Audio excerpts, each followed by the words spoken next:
we wanted to invite him to speak, and so I won't give anything away of his story. I'll let him do that, but let's give him a round of applause and thank you for coming to spend some time with us. First thing I want you to do is give yourselves a hand for doing what you're doing. This is one of the coldest nights. Now you guys are going to brave out. I love what I see. And I'm so familiar with your life because I was homeless. I spent about 7 years homeless. And since you're going to Georgia State, I'm sure you're familiar with the area. I slept under the bridge where the streetcar is being housed at. That's where I slept.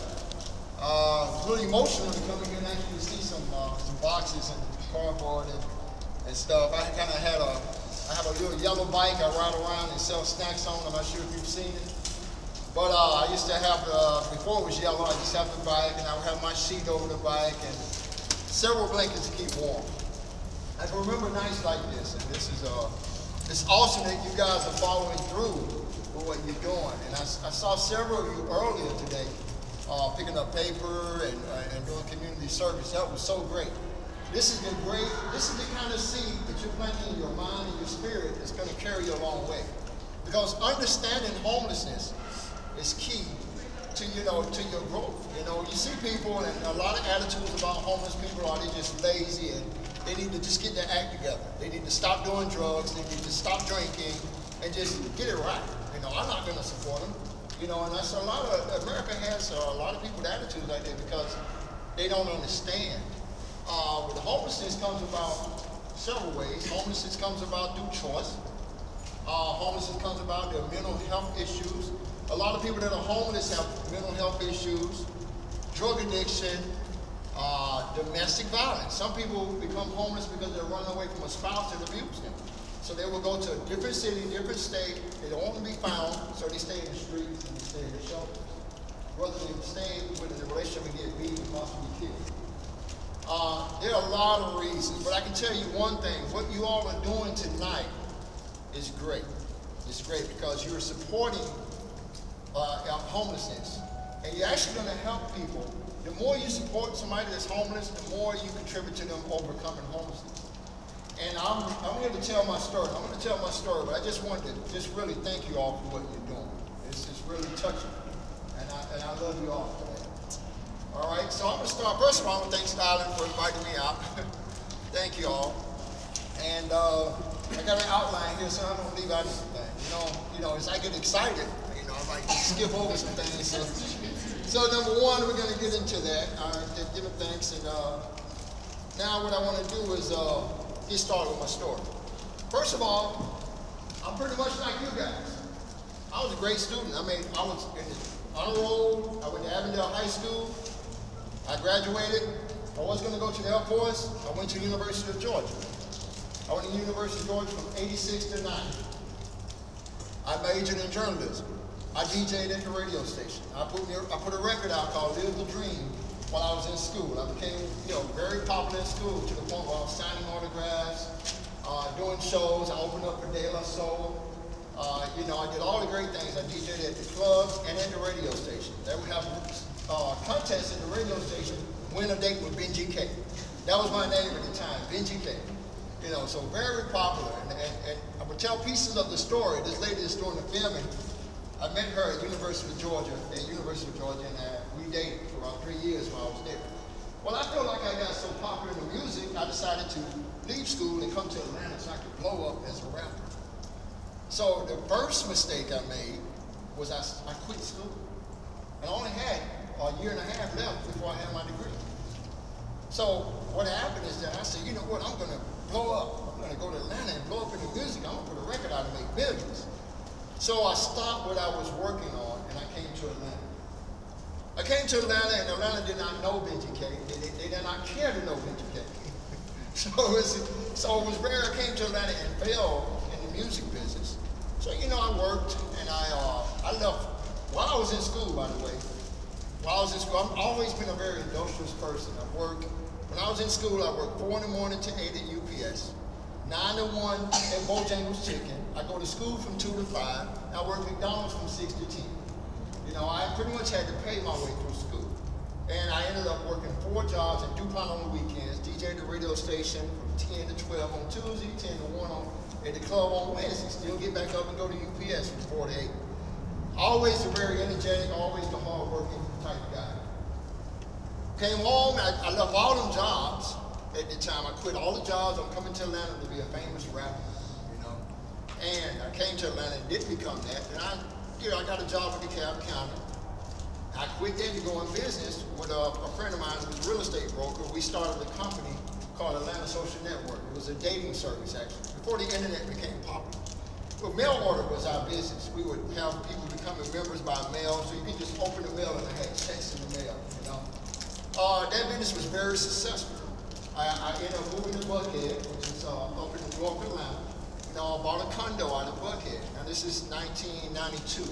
I think I'm 22 years old at this time. Very industrious.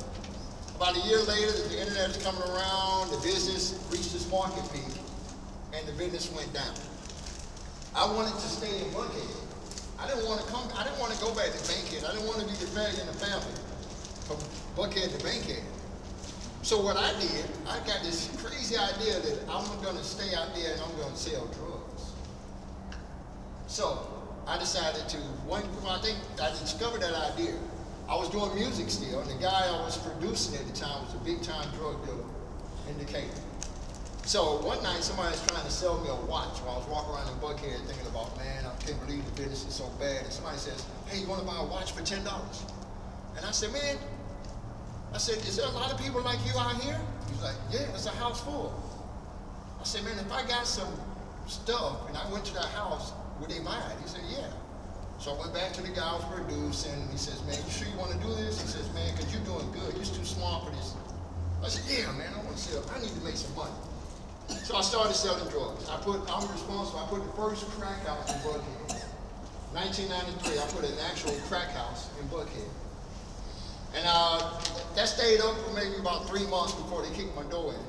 Took all my money and locked me up. Now, of course, that was my first offense. I was sentenced to first offender. It was 5 years first offender probation, so they give me another chance. But a year later, after building up something and having it taken from you, you know, I began to indulge. I began to, you know, some of my customers were the Gold Club dancers, and I would see them using, and they invited me to use with them. So I started smoking crack. A year after I started selling crack. So that was the first thing. Like, we go back to the homeless thing. We said mental health, drug addiction, financial lack, domestic violence. Well, addiction played a key part to me becoming homeless. Now, I got addicted to crack cocaine. I was doing as much as $18,000 a month. Seems like a lot of money. It's only $600 a day. But if you're selling it and using it, you can easily do that much. $18,000. I think I went down to 130 pounds. My own mother did not recognize me. She crossed the street and I was in the car. She didn't even recognize me. I lost so much weight. So I went there and I took myself to rehab. I went to rehab. I came out, and this went on for like 15 years. You go to rehab, I get out, I keep it together for a minute, I fall back. Keep it together for a minute, I relapse. You know, so I was a functional addict from some point, and I go back. Well, finally, I reached my bottom. I ended up down here in some housing, and my rent was only $25 a month. $25 a month, and because of the drug use, I couldn't pay it. And I got evicted. See, drug addiction takes you places that you never thought you'd go. You know, it seems kind of, you know, we look at people, and I'm telling you, I was a college student from the University of Georgia. I looked at drug addicts like, y'all are just weak. You're just that. But drug addiction is just that. And one thing about a homeless person is that addiction is a disease now. What you have to understand is that addiction is actually a disease. They're asking for money. They want another fix. You know, as after I ended up under the bridge, it became apparent that even when I woke up, I needed to find $4 so I could wake up. They call it a wake up. I needed to have a hit of crack just to get energy to do what I need to do. Because addiction has your body feeling that way. It's called monkey on your back, you know. And all this stuff comes from just simple little, want to have some fun, you know. Just want to have some fun. But after you have some fun, that addiction kicks in and becomes your spiritual God. It becomes something that you use to escape life. You know, I'm thinking about what happened to me as a kid. I was molested as a kid. All that stuff plays in your mind and you want to medicate it even more and more. And so one point I want to make several points tonight as I spoke to y'all, is that this is a guy that was sitting where you're sitting. This is a guy that did the same thing you did. He just made some choices. Your life is going to be a sum of your choices. You can go on to school, you can decide, you can make a choice to quit. You can make a choice to pop a pill, to feel different. Next thing you know, you're addicted to a pill. Your friend may not have an addictive personality. You may. You see what you can't realize your friend doing something, they might be doing it, you do it, and be a totally different situation. You can do it and die. So, you know, anyway, drug addiction, and also I'm gonna say mental health, because what I found out after I started getting treatment.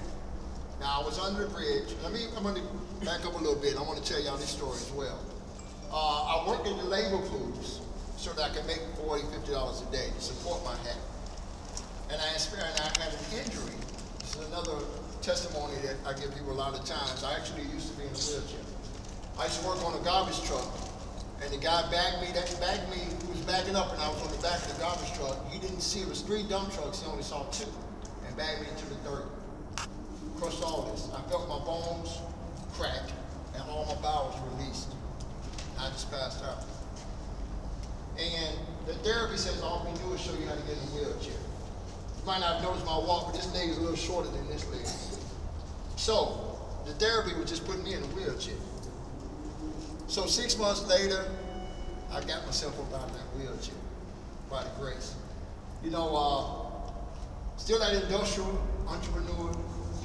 And by the way, I just say entrepreneur has always been in my blood. I made my first dollar when I was 6 years old. I went into a store and I saw a man take an empty Coke bottle in there and get money. My eyes got this big. I said, "You gave him money for an empty Coke bottle?" He said, "Yeah, we give you money when you bring them in." I said, "I know where a lot of them at." So at age six, I was pulling a red wagon around the neighborhood and collecting bottles. I made $2 and I was hooked. I've always been wanting to make money ever since. So I bought $2 worth of bubble gum, and I sat in the woods and laughed. I thought it was so funny that people would leave these bottles laying around and I could pick them up and make money. So my whole life has been like that. So on that, I took that wheelchair. I was always wanting to buy and sell stuff. You know, I always wanted to sell snacks. I was an entrepreneur before I made the mistake of selling drugs. I was always a business person. I had a legitimate business before I made that decision. So I turned the wheelchair that I used to be into a mobile store. I took a cooler and set it down in the wheelchair. And I put sodas and water in the cooler, and I put snacks on top. And I would walk around downtown and sell 50-cent bottled water and candy for a quarter. I walked 20, 30 miles. I was glad to walk. I used to be in a wheelchair. So then I started thinking, I said, you know what? What if I put this stuff on a bike? I can get around even faster. So that's how the bike got created. If you ever come by my store, you'll see a yellow bike out there. Which it wasn't yellow at the time, and I didn't have it together. I'm gonna tell you where the yellow came from. But the thing is that I said I could ride around and make money. The only problem, I was always industrious. I always had a good heart. I never had the nerves to. I would never get to the point that I wanted to crack so bad that I would break into your car or I would rob you or anything like that. Thank God I've been blessed with that pure heart of love for people that I wouldn't do that. I was willing to work for mine. I had to go empty trash. I had to go clean the toilet. I'd do whatever to make $2, $3, $4. Panhandling was never my thing either. I just couldn't find it. I didn't have the nerves to ask nobody for money, but you know, that was just because I was always so industrious. I always believed in earning money, you know. All right, so it finally came to a point that I was up under the bridge and I was riding around trying to make money to keep getting high. And then, you know, a lot of the dope boys say, well, you know what, sell drugs for us and you have some money to get high. You can keep some of the drugs for yourself. So the police caught on to that, and then I got 3 cases in a couple months. Well, they say, you know what, I'm gonna send you to prison for 10 years. I said, well, I need help. Can y'all please help? You know, and then they said, okay, we'll give you a program to go to. They'll get you right. So the program came around, I ran. You know, I didn't want to go to the program. I wanted to keep, you know, doing my thing. So something sparked in me. You know, it's all these years of doing what I'm doing. You know, I think it was 15 to 17 years of fighting drug addiction.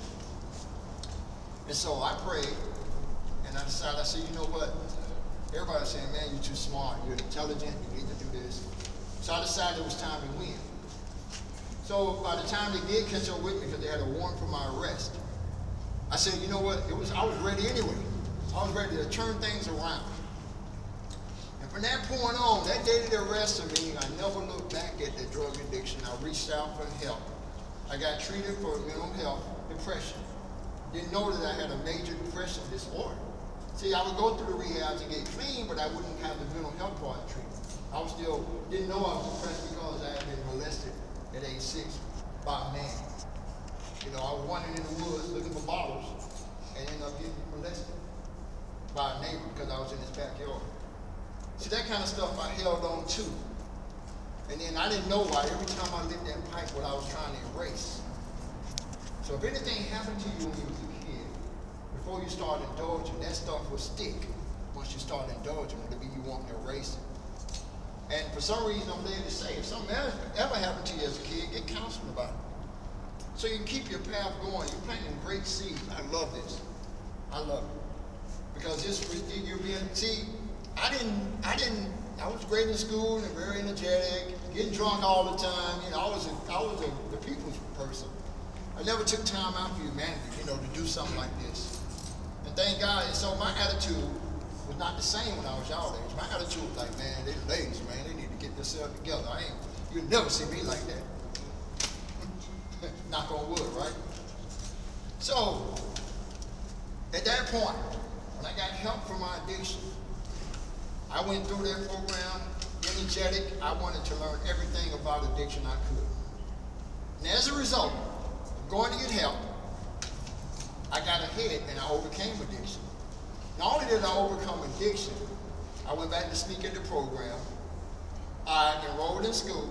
I would have a degree in drug and alcohol counseling in February. So yeah. So I'll be counseling on that. So, and not only that, some of you already know, but the guy that's up here talking to you now, I used to sleep under the bridge under Auburn Avenue. But today, since I turned it around, I own a convenience store on Auburn Avenue. So you can do it. You can turn your life around. And so like I said, I love what you're doing. Just understand that people that are homeless, we never know their story. We never know their story. Some people, yeah, they want a hussy for the next drink. They want $1 for the next high. It only takes $4 for a man to get his high. So you figure if I stand there and say, can you spare some change so I can get on the bus? Can you spare change so I can get on the bus? Can you spare change so I can get something to eat? Once I get that $4, I'm ready. I'm ready for my hit. That's the minimum it's going to take on Auburn Avenue or anywhere for you to get your high.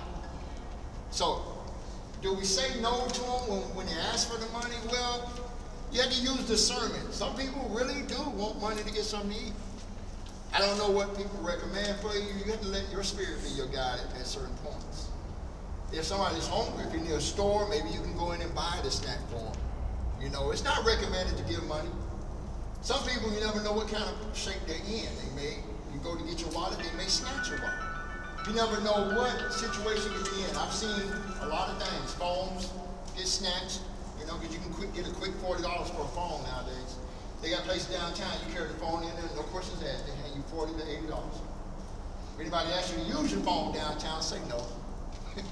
That's what they're doing downtown now. They're snatching phones and going down and selling them, you know. But anyway, that's pretty much the gist of the story. And at this point, if anybody's got questions, I would love to answer.